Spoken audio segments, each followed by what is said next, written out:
This podcast is sponsored by nobody. Hey dudes, this is Cynthia Levin, and I guess I'm supposed to say I'm not famous yet, and I am a comedian. A non-famous comedian. And you're listening to Tommy Throwback Kovac on Splat from the past. Tommy's a naughty little fuck, but he is awesome. Cheers, everybody. Hey dudes, welcome to Splat from the Past, the only 80s themed horror and sci-fi show where things could get totally radical.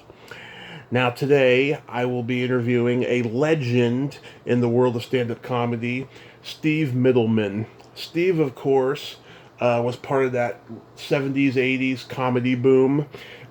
He competed in the Laff Off on Showtime against Eddie Murphy. And he was part of that comedy boom with so many greats like Seinfeld and people I've interviewed, like Carrie Snow, Kathy Ladman, Steve Pearl, Rich Scheidner, that whole group of comedy legends. And he got to be on Star Search, The Tonight Show, and of course he was in some cult movies like Beer, which I'm so glad I finally found someone from that movie. I couldn't get anybody last year for the 35th anniversary. He was in Roxanne with Steve Martin, classic, my third guest from that movie. And he guest starred on Brothers with Brandon Maggard, another guest. And he was on Beauty and the Beast, not only co-starring with Ron Perlman, but directing. And it's going to be great to have him on the show today. I cannot wait. It's going to be stupendously spectacular. And that's the only way I could put it. So yeah, here is my interview with Steve Middleman.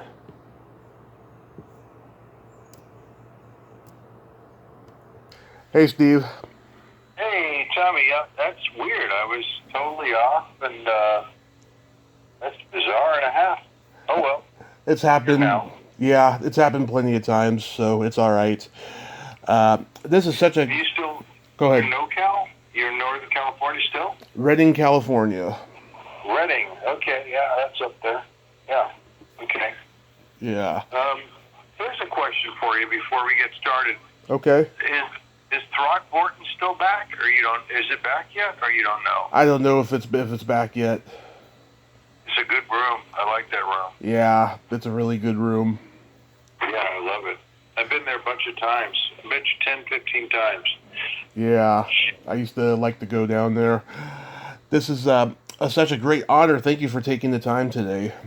Oh, my God. Yeah, it sounds good. Sounds like a plan. Thank you for inviting and having. Absolutely. So, going back in time, did you know early on you were funny? Did I?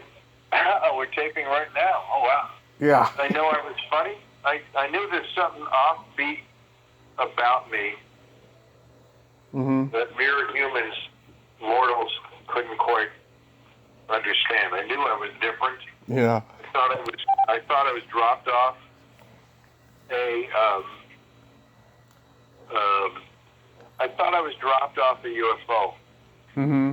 I was a visitor from another planet. So I definitely felt like I was different. I guess that kind of replicates that. If comics feel different, I felt different. Yeah. Who are the comics you liked watching on TV as a kid? Oh, Jack Benny, number one. Oh, yeah. That's the funniest comic of all time, I think, of all time. Yeah. And he was, he was universally enough for even a little kid to get that there was something funny about him. And he had his flaws, and I certainly felt flawed, but I thought it was sweet comedy and likable. He was likable. Yeah. I mean, all that, for those reasons, I could understand him more than I could understand Alan King and Morty Gunty, Yeah. And Jack Carter, that, and Buddy Hackett or whoever else I saw on Ed Sullivan. So, yeah, definitely those guys. I liked Woody Allen when I was in. Still like him, but I know there's controversial stuff with him. But yeah. in my, teens, I got the nightclub years somebody had. So that's, it's from that early 60s era, early mid-60s, Mm-hmm. I guess I like Groucho. The Marx Brothers were on TV, and Oh, yeah. I love the Three Stooges. Me too. Believe it or not, I went to the Stoogeum, which is in Pennsylvania. It's the Three Stooges Museum. Yeah. The guy that owns it is like Larry's son-in-law. Oh. Isn't that crazy? And he has literally like thousands of items relating to the Stooges. Like thousands.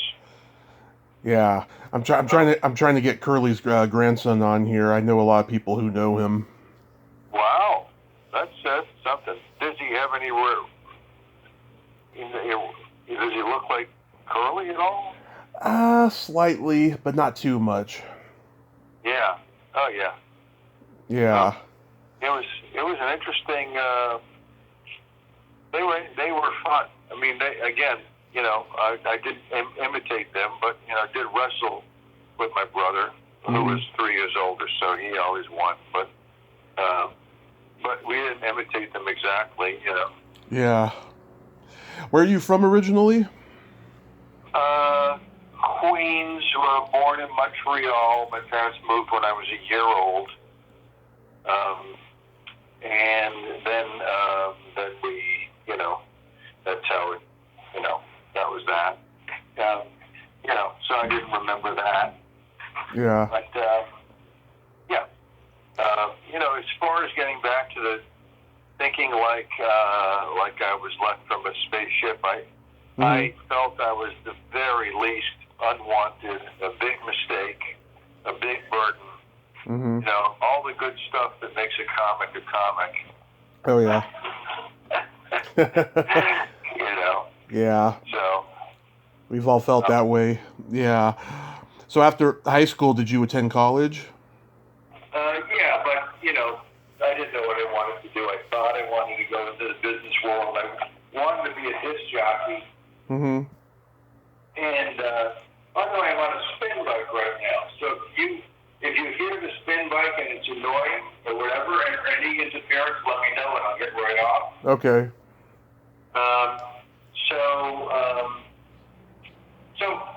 Out of high school, during junior high and high school, I wanted to be a disc jockey. Right. Bad. Really loved it. Loved comedy and radio. Still love radio. Mm-hmm. And still love comedy. The deal is, I went to Baruch College in the city. I didn't have the grades to go away to school. Mm-hmm. And I didn't know how I could pull that off. And I joined the Army about a year out of high school. I was going to Baruch College in the city in New York. Mm-hmm. And I wasn't getting,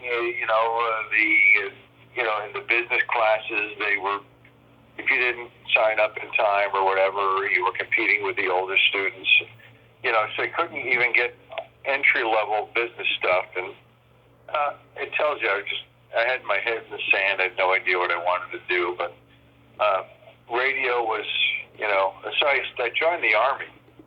And I signed up and I did all the, not basic training, but I signed up to go to radio school in the Army. Mm-hmm. Yeah. And part of it is when everybody's voice was changing in high school. Right. My voice didn't change. It was like that, it was like that, Mm-hmm. So really good with girls, Right. Really impressive. So my voice was stuck, and there was a class, like a speech class in high school. Yeah. I took that, and I can see my high school yearbook right now from the spin bike. And I took the class, and in the course of the class, my voice, settled into, more or less what it is, as an adult. Mm-hmm. A little fuller now. But yeah, but I wanted to be a disc jockey, and and now that I had my voice, hey, let's introduce some songs. Yeah. So anyway, and then I was definitely shy, but on radio there was no audience. Mm-hmm. My girlfriend would go, "You're shy. You were shy." No way you were shy. Yeah, I was definitely shy. I was so crazy shy. So, and that was so that was it. But then it was like a 6-month wait. They basically dropped out of college. After my second term or during my second term, Mm-hmm. and then I went down to Florida with another friend to visit another mutual friend that played golf down there. Mm-hmm. And we were there, for like 10 days or whatever.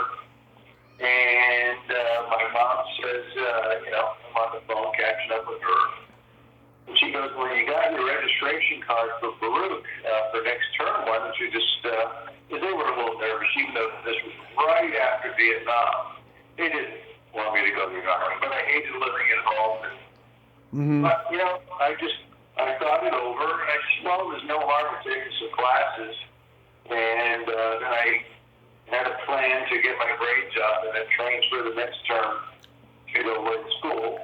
Mm-hmm. And instead of waiting 6 months for broadcasting school for the Army, I transferred to a school upstate New York that I could study radio. So Mm-hmm. that's what I did. And so miraculously, that's what got me on course Yeah. for radio and then comedy. So And this was after Vietnam. yeah, I did. Yeah, this was right after Vietnam. We're talking 75. Yeah. I didn't go to Vietnam, and I wouldn't have signed up for the Army during active military duty. I don't think I would have survived even basic training, so forget trying to survive Vietnam. Mm-hmm. Yeah. I couldn't survive the friendly fire, and if I was the friendly firist, Yeah. I Yeah. would have killed myself just doing basic training. So it wasn't going to happen. Yeah. So, and it turned out that the Army was very nice to me, Mm-hmm. and let me just go back to school. It was like there was no urgency. The guy, by the way, remember Otis Redding? Oh, of course. He said at one time he was Otis Redding's drummer. The guy at the Armed Services office, Mm-hmm. recruiting office in Jamaica, Queens, where I went to sign up. And so he understood the radio aspect of it. He understood that, Yeah. I might have been better off in on a civilian track, Yeah. So what year did you do stand up for the first time, and where at? Well, it was at that college, and when I went away to school, Rockport, upstate New York, Rockport.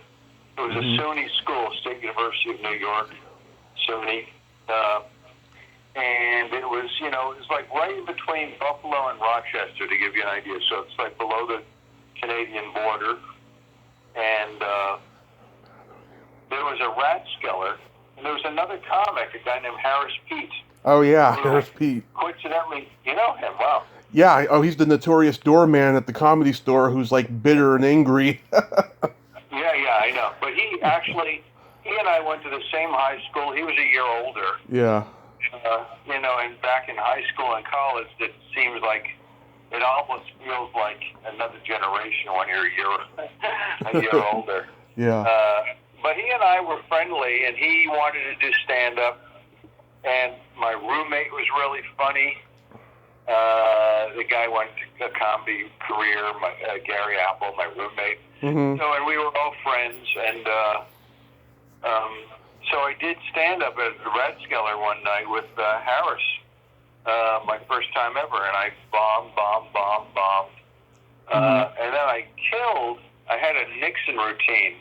I did a Nixon impression. Nixon's greatest hits. And I go, it's my party, and I'll cry if I want to. You would cry too if it happened to you. And you get the Christmas bonus album. I'm dreaming of a white Anglo-Saxon Protestant Christmas. So, and that was the kind of the bit. It's a bit longer than that, but you get the idea. Yeah. So, but before that time, where I was, in front of strangers, two things happened. One, when I was in New York, I would sneak in because I was still too young. I would sneak into the Improv and watch. My friends and I would go watch, and I was tall. I'm a tall guy. I guess I could fake it, get in there. My friends did too. So that was fun. They got the bug in me a bit, and then went away to school, and I had a school class called oral interpretation, and it was like a wide open kind of speech class, and the final project was stand-up. I mean, I said, do whatever you like. It was potluck. I said, I'm going to do stand-up. But in that case, the whole audience, which was my class, knew me, liked me. It's like you're playing to a warm audience. You can't. It's like a warm sail. It's pretty easy. Even your first time ever doing stand-up, it's easy. The Rathskeller was the first time I was ever on stage in front of some strangers, right? Some strangers. The one first time I ever did that thing, the stand-up, 5 minutes for the class, I killed. First time ever out of the gate, I killed. Yeah. Only because they knew me and liked me, and that's not how it is in comedy reality. Oh no. Were you? What? Were you nervous at all? Oh yeah. I was up all night. I was going over material. I had some ideas. I ran it by my roommates. I was living out a dream. So that was great. So. And I had nothing to lose. At that point, I was not sure I wanted to do radio anymore, so comedy became kind of like the backup plan became the number one plan. So nice. I did have a radio show, for like 2 or 3 months. Then they gave away my show to somebody. It was like a senior or a grad student gave away my show to a friend of his who already was a professional DJ, but coming back to school. So he just gave him my show. And I said, listen, what are you doing? I mean, this should be for people that never did radio. You know what I mean? This guy already was a professional DJ at a radio station on Long Island. And, I couldn't buck the system. And that was that. Did you start playing the clubs in New York, like Catch a Rising Star and the Improv and Comic Strip? Yeah. That was I auditioned a number of times and hung out almost every night at all three of them in the summer of '76. Yeah. And then at that point, I got the bug really bad, but I was going back. I was transferring to University of Buffalo, really, just to hang with my friends up there, because I was in my college years, and I had two close friends I was moving in with off campus at University of Buffalo, UB it's called. Probably 60 miles or less from the old school. So, but I was going back to school, and it was uncomfortable. But I did, and it was like I was so. I mean, I wrote friends, among them this guy Mark Schiff, who maybe you remember. Yeah. Anyway, so I would write Mark and go, listen, I'm doing this thing up here, but my heart's down there doing comedy. What can I tell you? It's like I'm here, but I'm there, but I'm writing. And, I did a show or two up at UB, like at the student, Rathskeller or whatever it was for that school, and student union, or But my dad had a stroke, and I think the April, I was back for Passover. Break, Passover, Easter break. Right. And my dad had a stroke, and it was a bad one. But when I got, then there was that next summer when I was doing stand-up, in the city, auditioning. And then in the fall at UB, somebody hit me to the fact that if I take 12 credits of classes,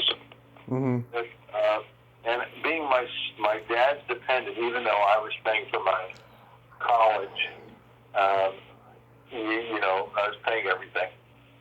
But my dad did loan me some money, and but I was paying everything. So school loans, you get the idea. So, but if I had 12 credits, I would get from Social Security like $150 a month towards because my dad's dependent, and he had a stroke, and he was in, like workers' comp kind of thing, but for the kids. Right. Okay, so I somehow devised this plan, because it was a very liberal school. I said, I said to a professor, I pitched the idea, could I do an independent study called stand-up comedy for 12 credits? And they go, yes.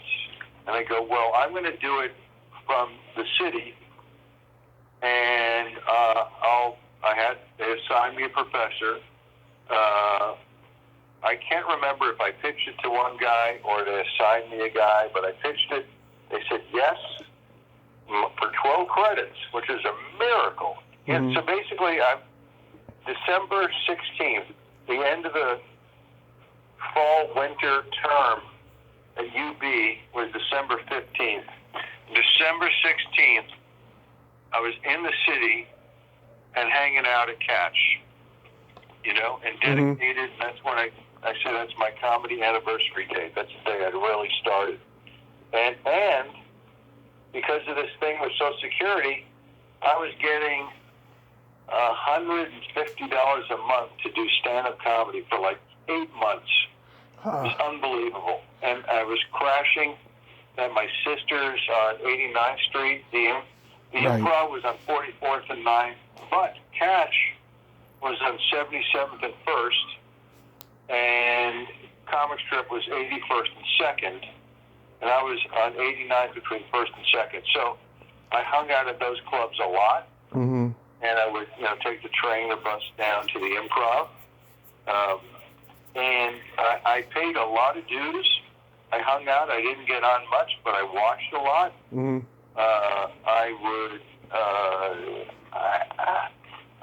My sister, it was like I basically had her apartment because she got herself a boyfriend and stayed at his house most of the time. When I was with her, we get along great, still get along great. She's very supportive, and that's, it's been very lucky for me.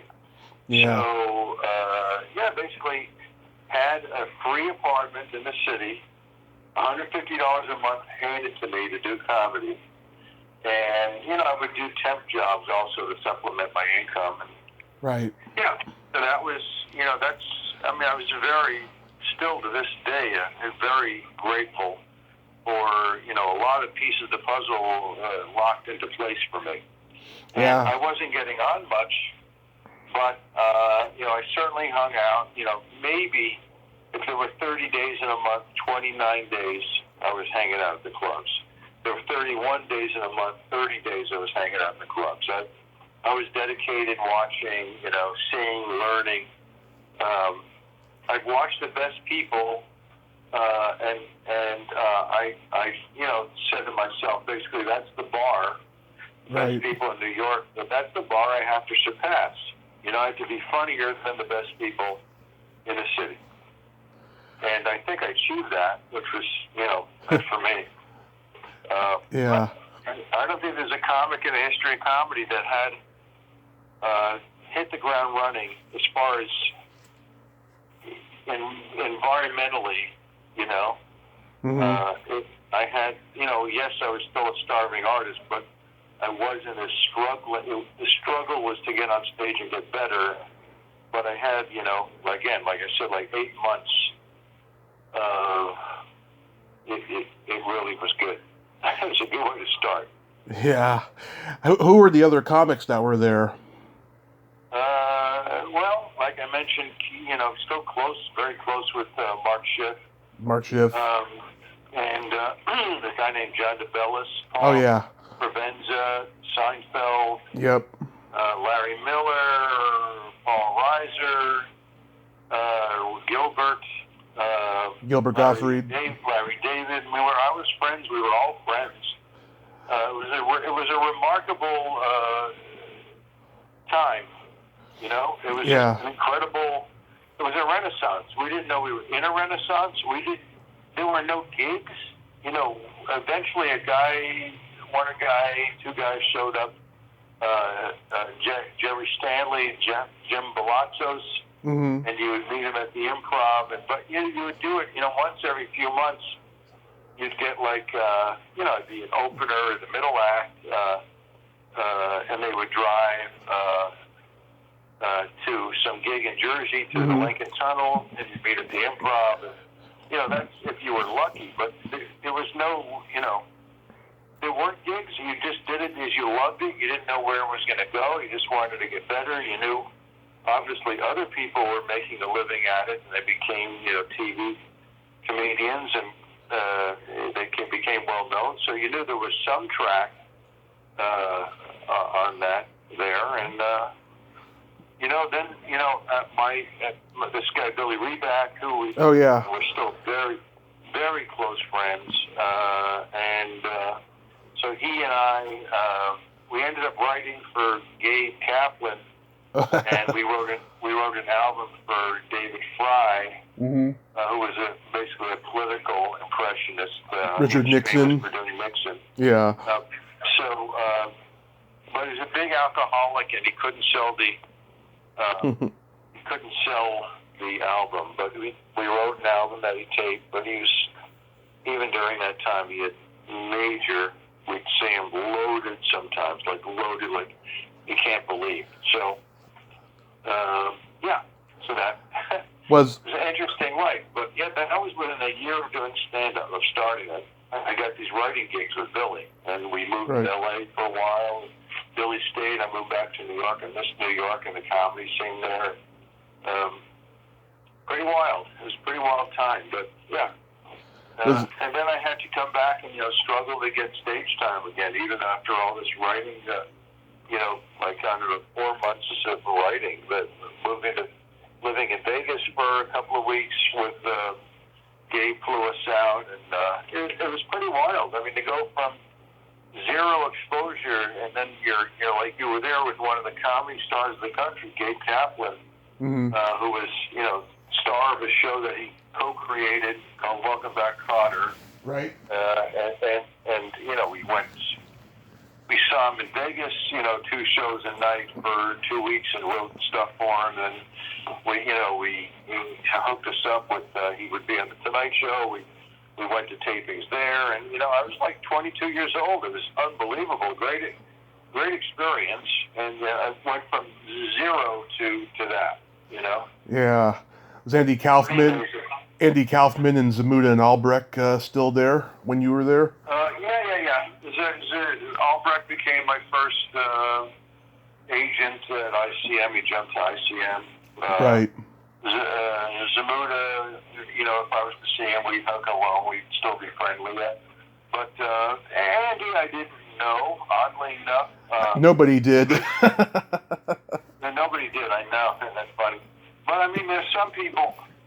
I'll tell you, we went to a Tony Clifton. There was a movie they did on Tony Clifton. And Zamuda. You know, 3 guys played Tony Clifton. Right. And the makeup was so good, you just didn't know who was who. But it was Andy's brother, I think Michael, his name was. I knew him from the Improv in New York, and then Zamuda played him. So it was a great character. But one time Billy and I went to this documentary that Zamuda put together about Tony Clifton, and then Tony, he shows up as Tony Clifton. He doesn't break character. He's just like Andy, Yeah. Andy would never break character. So, but he whispers. He's like a whole night of performing and shaking hands and signing autographs. And then there's Tony Clifton. He just goes, "Hey, Steve, how you doing? Nice to see you." As Bob Zamuda, but with the whole gear on. And I go, "No, don't break character." And so what he did in that moment, it was crazy. It was weird. Yeah. But I liked Zamuda was a nice guy, funny guy, and I liked Chris. Yeah. Yeah. So when you moved to LA, do you start playing at the Comedy Store? Yeah, well, 85, moved after 10 years, but I'd been out back and forth for business stuff and some TV shows, and but I had been out in some gigs and things. So I started doing the Improv and Cats. Somehow I walked a very delicate line between the two because there was definite ego between Mitzi and Bud. Yep. And somehow I danced around that, and I had a very good start here because after I moved to LA, I landed a role in Radio Days, Woody Allen's Radio Days. Oh. And I did like 9 days on Radio Days, and everything was cut out basically. You just see me visually. Yeah. But I had a role there, and I'm just in it visually. It's too bad. That's what happens with movies more than people realize. So yeah. So that was weird, but it was a great experience to work with Woody Allen. And this was 1986. Yeah. And then I landed a role in Roxanne. I was one of the funny firemen in Roxanne. Love that movie. Yeah, I was going to ask you about that. How did you get cast in Roxanne? Well, I'll tell you. Back to Woody Allen. Woody Allen has this line. He says, 85 or 95% of life is just showing up. So I couldn't get an audition. Mm-hmm. I knew they were looking for comics, and I just hung out all night. And I saw, 10, 12, 15 comics. And then I kind of was on, like, Fallout, Mm-hmm. And Gary Shandling had a set, after the auditions. Right. And Gary Shandling, was brilliant. May rest in peace. Yeah. So he actually didn't show up. And just by showing up, back to that 85, 95% of life is just showing up. So I just showed up. They put me on for Gary's spot. Mm-hmm. And I did great. And I was the only one they chose that night out of the auditions. So, I had to go meet, the director and meet the producers and meet Steve. And, it's nerve-wracking. It's like meeting the Beatles of comedy. And look at the start I had in L.A. The Woody movie was in New York, but I was already in L.A. And literally within a year, I worked with Woody Allen and Steve Martin. Yeah. You couldn't get any better of a scenario for a comic. I don't think. Yeah, when I talked to Rich Scheidner, he told me, he when he was coming up, he idolized Steve Martin, and the fact that he got to work with him in Roxanne was like the highlight of his life. Yeah, it's an amazing thing, and he's a really nice guy. Yeah. Really nice guy, and Scheidner is too. So. Yeah, he is. Yeah. The classic scene in the movie when Steve Martin's doing all those nose jokes is just so brilliant. Like, how electrifying was doing that scene? Well, I'll tell you something. Billy is one of the greatest joke writers of all time. Yeah. He gave me a joke or two that Steve put it out there to the comics. He says, so I think I may have a joke in there. I know for sure Billy has a joke in there. And I just reminded Billy last week, I said, you have a joke in Roxanne. He says, oh man, I could say I wrote for Steve Martin. He forgot.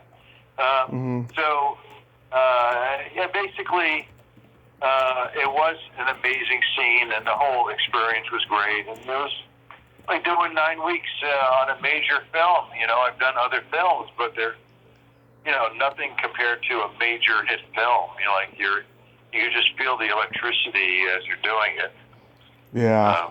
It was a really special time. Yeah. Also, Dr. John Kapelis, he's a great guy, too. He's a really neat guy. Once in a while, we'll FaceTime each other, but I haven't seen him in a long time, but I'm glad he's had a good acting career. That was his real love, was acting. Yeah. He's a funny guy. Yeah. You worked with Steve Martin again later on The Out-of-Towners, right? Yeah, it wasn't that good of a film, but Steve definitely had a hand in my getting that role, which is very nice of Steve. And, I stayed in touch with him basically through his assistant, who I knew, Eileen, and I even saw him up to about 4 years ago, and we hung out backstage. We went with another couple, my girlfriend and I, to Vegas to see the Steve Martin Short show, which was really tremendous, really so funny. And so that was really great, hanging out. Yeah. Great guy. Really couldn't have been nicer. But before Roxanne, you were in another movie I like called Beer. Oh, that's so funny. Really? Yeah, I grew up watching that movie. Yeah, I tried to get the writer, Alan Weisbecker, on here last year. He's a old hermit curmudgeon now, unfortunately. But, was that just another standard audition casting call? Well, actually, I think I did, but the guy that directed it, Patrick Kelly, he... this is in Toronto. Pretty sure it was in Toronto. He was a fan of mine and had done probably, I think, 7 commercials for him. Then he died. Sadly, he died. And you finally get the fan and they die, right? Yeah. So that was, I think it was, not hard for me to get the gig, I mean, once, it's like it's like a warm sail. You already have people that love you, so you hit the ground running with the audition. They're already like you. They're into you, whatever vibe you give off. And I think half of acting is just the look. Do you look the part? Can you look the part? Can we make you look the part? It's I think that's most of it. Then you have to be a good actor. You have to provide them what they want. But I think a great deal of it is look. Exactly, and in getting along with other people too. Yeah, that doesn't hurt. Although, I think everybody got along really well. There was very good chemistry on. If I had 2 things that I really, really, really wish I had seen, it would be my work on radio days, and I tried. I had a fan in Jack Rollins, who was Woody's manager. Right. And he says Woody doesn't release anything, but sorry. And the one other TV show I did in England called The Des O'Connor Show, I really wish I had a copy of that first show that I did for them. That was in the early '80s, maybe '83 or something. Right. But it was really great. But it was on the Thames Network. It's probably somewhere. I'm sure they didn't get rid of it. But he was very popular, and yeah, it would be great to get a copy of that. Anybody out there know how to get a copy of Steve Middleman's first show on the Des O'Connor show? That would be amazing. That went great. I was also on the Best of Des because of that. Yeah. How was working on Brothers? I've talked to Brandon Maggart. Nice guy. Yeah. Those guys, I got such laughs on that show that I did 3 of them. And they did 3 gay characters, 3 different gay characters. Mm-hmm. And the laughs were so strong, they would used to hang out and do their rap party every week after their taping was wrapped. They'd come to the Improv, and they go, we use you, to... Basically, they used my lines whenever they wanted everybody to settle down. People would just laugh at my lines. Yeah. On the show, and that's how they would get everybody settled in. The director, everybody was chatting up a storm, and they play my lines, which is an amazing thing. Mm-hmm. And everybody would settle in. They'd laugh at me and then settle in, and so I ended up. They booked me a second time, and then they booked me a third time. And each time I mentioned the character, the script mentioned the character that I was previously on. Like, don't you look like the guy?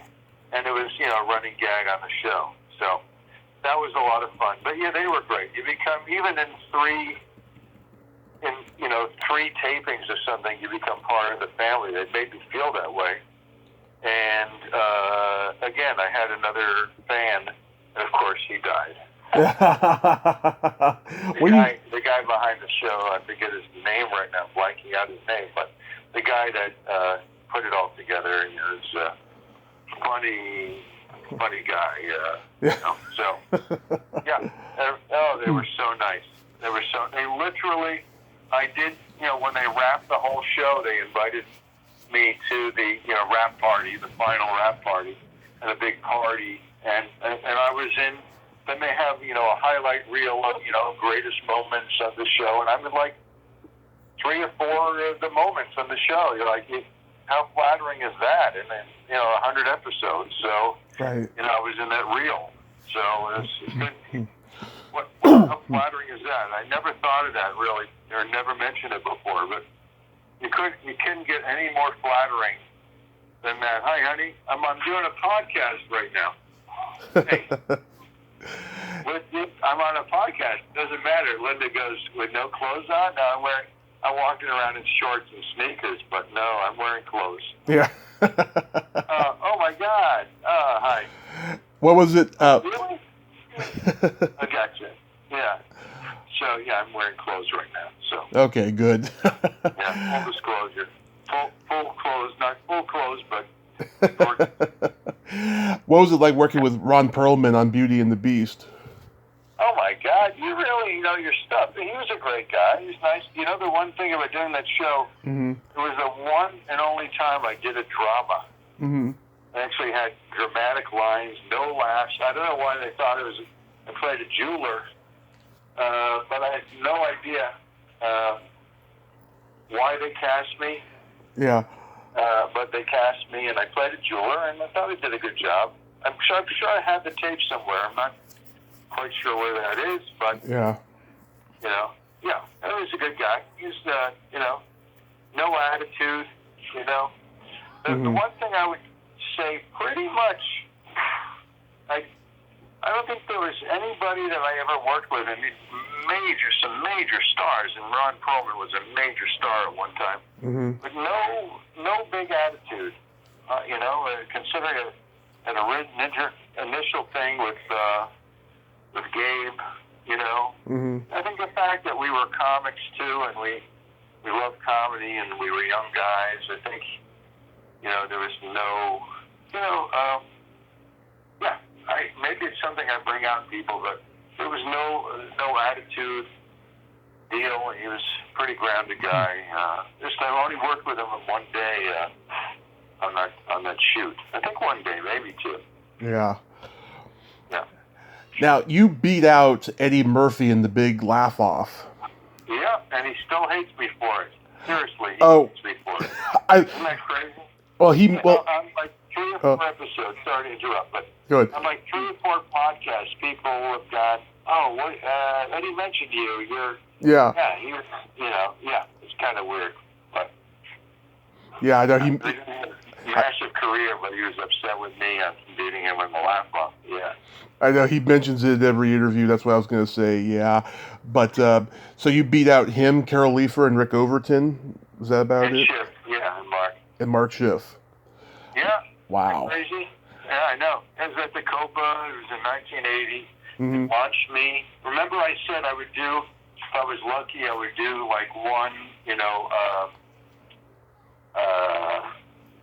Like once every. Then there were more and more gigs, but I was like the middle act. If I was at best, I was the middle act, right? Yeah. And bingo! All of a sudden, it's like, well, you're headlining now after I won the Laff Off. It's like, all of a sudden I went from do 20 to do 45 and be funny. You better be funny for 45 for an hour. Yeah, crazy. Went from pretty much zip to headlining. Yeah. Did you ever enter the San Francisco Comedy Contest? No, I'm pretty sure I heard about it. I know it was a big deal, but I never was in that loop. Yeah. And I wasn't here till '85, and by then I was probably focused on stuff other than comedy contests. But I did do Star Search. Not Star Trek. Star Search. Yeah, Star Trek. Funny. So I did Star Search, the second edition of Star Search. But I didn't even. I was busy working. I did an awful lot of work. Yeah. An awful lot. I was traveling the country doing comedy, mainly clubs. And you get really good when you're doing 6, 7, 8 shows a week doing clubs. But so I guess I didn't. Again, I heard about it, but I never did it. That's so the answer is no. How was the Star Search experience, though? Was it fun? It was fun. The first time I was up against Rosie O'Donnell, and I beat her. Wow. And she was so relieved. She was on like 12, and that show launched her. Mm-hmm. And it's the perfect vehicle for somebody to be launched because it's only 2 minutes. You just have to do 2 minutes or even less, I think. Yeah. So maybe it's 90 seconds to 2 minutes, and that's the end of your appearance. So after I beat her, she literally backstage went, "Thank you so much. I had no more material, and it's so stressful every week." And she just thanked me for beating her. And then the next week, I lost to Ken Over. Oh yeah. Who thought I beat him. And he said, "I don't know how they voted for me, but I thought you beat me." And but it was very nice, a humble way for him to say, I thought you beat me. That's simple. But it's like disappointing, but you move on, and that's how it goes. It's okay. Yeah. But it was a good experience, But yeah. You got to be on the Tonight Show a couple times. Did Ed remember you? A few times. No, that was, I think, maybe before I did the Tonight Show. If it was in the 80s, yeah. I was at the end of the 80s. I did the Tonight Show. So. Did Johnny give you the okay sign? Oh yeah, he gave me the okay sign, and I have a whole story about the Tonight Show if you want to hear that. Sure. Yeah. Well, simply, everybody's dream when they started was to be on the Tonight Show. That was the number one goal, you know, and that was my goal. I can't speak for everybody else, but it was pretty much everybody's number one launching point. Hopefully you get discovered, and I had all this chin material, and I was working on that, and basically I auditioned for the Tonight Show about a dozen times. Yeah. And Jim McCauley, he'd go, I don't think you're Johnny's kind of comedian, but then I'd do all these clubs around the country, and then it was typical for audience members after the show to go, hey, you do Johnny? Mm-hmm. And I go, no. And they go, you're Johnny's kind of comedian. And I'd audition, and McCauley would go, I don't think you're Johnny's kind of comedian. I go, you don't understand. I travel the whole country. People go, you're Johnny's kind of comedian. And then I'd audition again, and he'd go, I don't think you're Johnny's kind of comedian. And finally, after, like I said, a dozen auditions, I get the Tonight Show. I do my chin material. I killed. And McCauley comes over to me and goes, oh, you got to meet Johnny. I got the okay sign. Johnny loved me. And after the show, you meet him. He knows exactly where Johnny walks to get back to his dressing room. Mm-hmm. And he goes, Johnny Carson, Steve Middleman. We shake hands. He looks him in the eye, and he goes, you are my kind of comedian. So it's perfect little tie-in. It was very sweet. Living out a dream. And I did a couple more, and then he retired. So, but they show them. I think they're on YouTube. Oh yeah, I saw the first one. That's when you do that Scooby-Dooby-Doo joke. Oh, no, that was the second one. Oh, was it the second one? Okay. Yeah. Scooby-Dooby-Doo Middleman? Yeah. Yeah. So, leading up to the pandemic, were you doing any stand-up? Oh, God, yeah. Even during the pandemic. But I segued out of stand-up clubs to, probably about a dozen years ago, mainly doing corporate gigs, private parties. Like I just landed at somebody's 80th birthday party in San Juan Capistrano. I landed that yesterday. And then, I'll do a retirement party, like Fortune 500 companies. And, I'll do some high-end corporate stuff and then private parties for people. And, anniversary, a 40th anniversary, and, anywhere from a 20th to a 90th birthday. Right. And like everything. So, if anybody wants to seek me out, they can email me. It's probably the best route. I'll show up, and I'm good. I can tailor material. So that's, basically what I've been doing for the last dozen years. I also became a hell of a strong auctioneer. Nice. And a host in the last 10 to 12 years. See, there's a lot of heavy stuff with auctions, and basically, they want, even though they want to raise money, they hire a comedian, they hire me, they want to add a little humor, they want to lighten up a little bit because it's so heavy, and it's a delicate balance to be able to do that, and then go for the jugular with the get people to donate, which, I became damn good. I mean, I would say damn good as an auctioneer. So, sold. learn how to do it. Yeah. Oh, that's great, Steve. You sound very blessed. Like you said, you always have been blessed. So I hope, with everything opening up, you can get back on stage because... I am. Thank you very much. I can hear you're a great guy. Oh, thank you. I appreciate you inviting me to do this, big time. My pleasure. And what can I say? I'm grateful. Like I am grateful for everything I shared today, and how I evolved. I've had many different incarnations from day one that you were asking me about of stand-up till to today. So just very grateful. And again, if people want to seek me out for a gig, by all means, Steve Middleman, Mittleman 114 when does this go on? Next couple hours. Oh my God! Okay, can you send me a link? I sure will. Steve. Yeah. Be safe. You did a great job. You too. Thank you. Nice and healthy, and maybe I'll see it. The good old Throgborton or somewhere up there. You know? Hopefully. Yeah. I hope so. Enjoy your day, and thank you again, Tommy, for inviting me to do this. Appreciate it. My pleasure. You too, sir. Bye-bye. Okay. All the best. Bye-bye.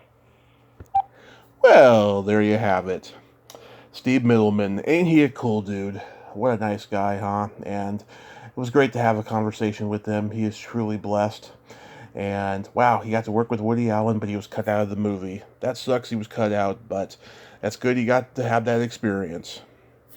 Well, until next time, this is Tommy Throwback Kovac saying, there's no shame in living in the past, because the present sucks. Later, dudes.